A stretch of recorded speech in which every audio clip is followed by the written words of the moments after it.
Were you able to try any of the delicious hot sauces highlighted in the social media video? I haven't. I am a big hot sauce person, so Okay. I will absolutely give myself a few of the extra bottles. It'll be. And good stuff? I haven't had them. Oh, you haven't had them? I Okay. will be. Okay. I will be. I am a hot sauce person. That's what I say. Yeah. Excellent. Nice. Yeah. So I'm excited. Nice. Yeah, Abby said we should be getting some too. So. Well, I hope so. Yeah. Gosh, yeah. Looking I hope forward so. to it. If not, I'll get you some.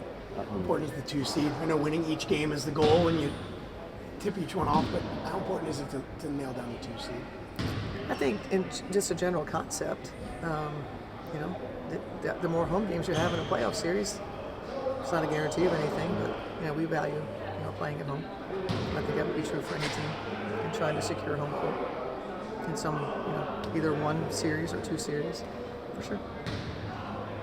Thinking of Chicago, obviously without Angel, they'll still pose a big challenge down low. Just what did you learn about them the last time you played them, and what did you have to make sure to take care of to have a successful night tomorrow?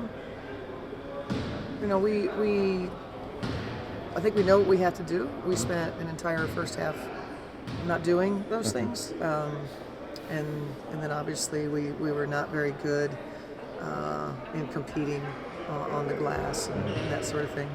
I think we'll do better in that area. We didn't have Kennedy Carter to deal with in that meeting. We did face her in Chicago, so having Carter back, there's an element there to the defense that we've got to be mindful of. But I think we can play better than what we played the last time, and I hope we do that tomorrow. How times out, was it difficult at all to have her fit in, or what was the process for getting to fit in so quickly? She played well right away. She did. I honestly think that it's as simple as, one, we were familiar with each other, right? This wasn't a completely foreign integration in that she knows the players. We've recruited Maisha in free agency. Our organizations are pretty close in terms of the leadership of the organizations. Stylistically, Maisha, the things that she was doing. So I think some of that familiarity certainly had to go a long way. Being a teammate of Fee's overseas, all the players, they've had experiences with each other. So it wasn't like this completely out-of-body experience that she didn't know anybody. So I think that was certainly helpful. Being a vet, being 7 years in the league probably also helps because she knows what to do.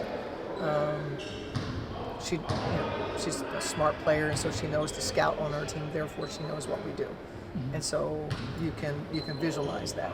So I think all those things, and I think the group that she's playing with probably has helped her integrate as well. I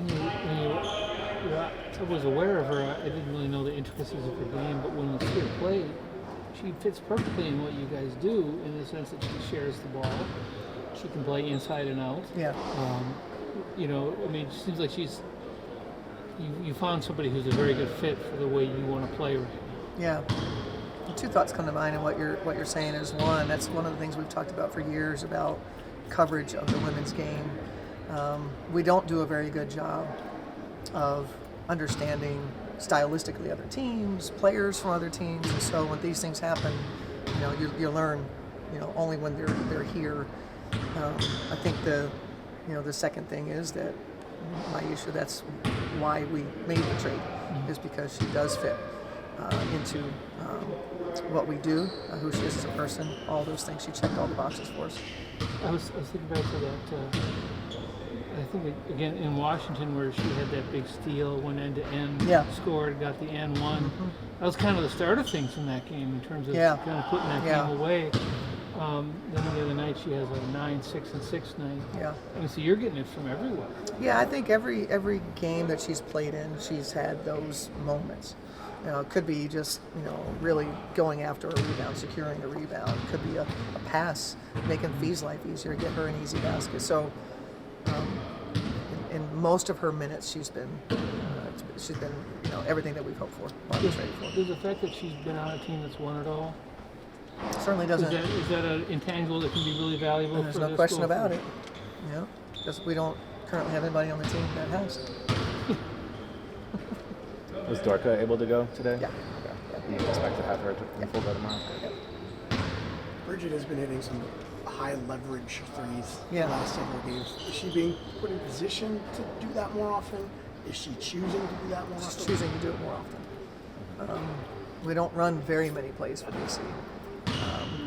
The ball finds BC in other actions that are being run, and she knows exactly where to be and fill spaces off of what a defensive rotation is. And she had a big dagger the other night. You know, that three in front of their bench was huge. A little off balance too. Yeah, off balance, and but no, I just love that she sees herself in that role, to take that shot, and so her evolution has been just a really fun part of the season. There was a play the other night where she up faked, got down, went in the lane, and hit a very big basket. Yeah. I mean, that sort of thing is going to buy Got her the more Indiana room game. on the outside, Yeah. right? Yeah, that's the thing we've been working on is attacking closeouts. BC is really good because she's getting long. She's getting so much attention. Is now no longer, it's a reserve player. If she gets hot, then we'll do something about it. Now she's a part of a scouting report, and so she's getting these long closeouts and has an ability to get into the paint to make the right plays.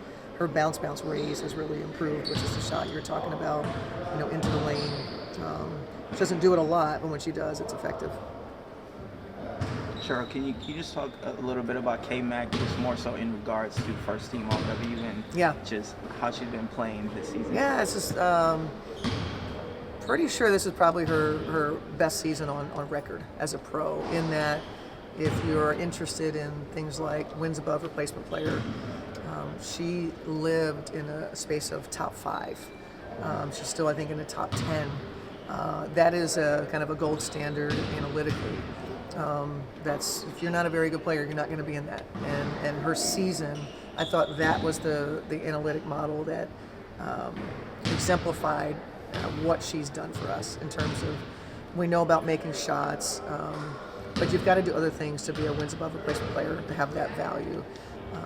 What she's doing in her pick and roll game, obviously we know defensively, and going off the bounce, she was big for us in the Atlanta game, driving, seeking layups, and just doing a little bit of everything for us. And so I think that's a player that's, she's played a lot of years, and it's all coming out, everything that she's learned, and we'd love to see her have a chance to be first team all WNBA. With her, it's so You're still going more, sorry. Appreciate you. What does K-Mac mean to this team? K-Mac is, if we have a heart and soul, K-Mac and Fee are the heart and soul of the team, and so their synergy together is really special. K-Mac's belief in this organization, the staff, its players, she just, every day she shows up, the light that she gives, and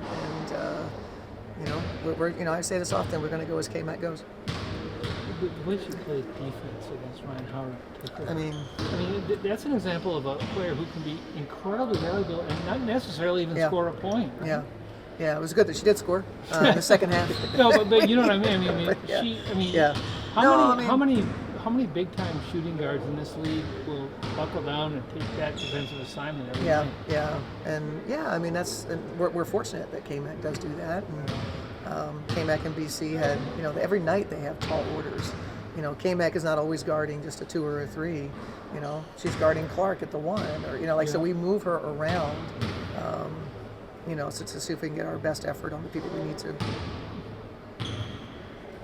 Can you just comment on the fact that you guys have had an incredible post-Olympic break run, only 1 loss? Has that Olympic experience played into how well the second half of the season has gone? I don't think so. It didn't hurt it. I think that's probably big, in that we had 3 Olympians. That was a concern of mine. Each had different experiences, and they all played. Your BC's minutes really high, and high minutes and hard minutes. I was really worried about both BC and Lan in that way. I knew that Fee wasn't playing the minutes those other 2 were playing, but there's still this the journey of every day.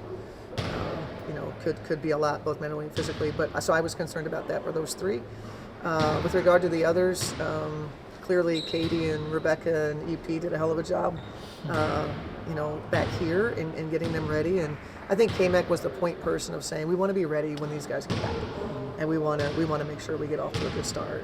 And so they were able to do that. What do you tell to these women going into the playoffs to block out the noise and the pressure of now being ranked number 2 in the league, all that? We tell them beat Chicago tomorrow night. We're not talking playoffs. We have 4 games in 7 days. The first of which is Chicago, and it's the only space I know how to be in. It's the only space that you can be in, and try to find the success that you want to find, which is win your next game. It's the biggest game of the season because it's the next one. All right, thanks. Thank you. Appreciate you, Cheryl. Yep.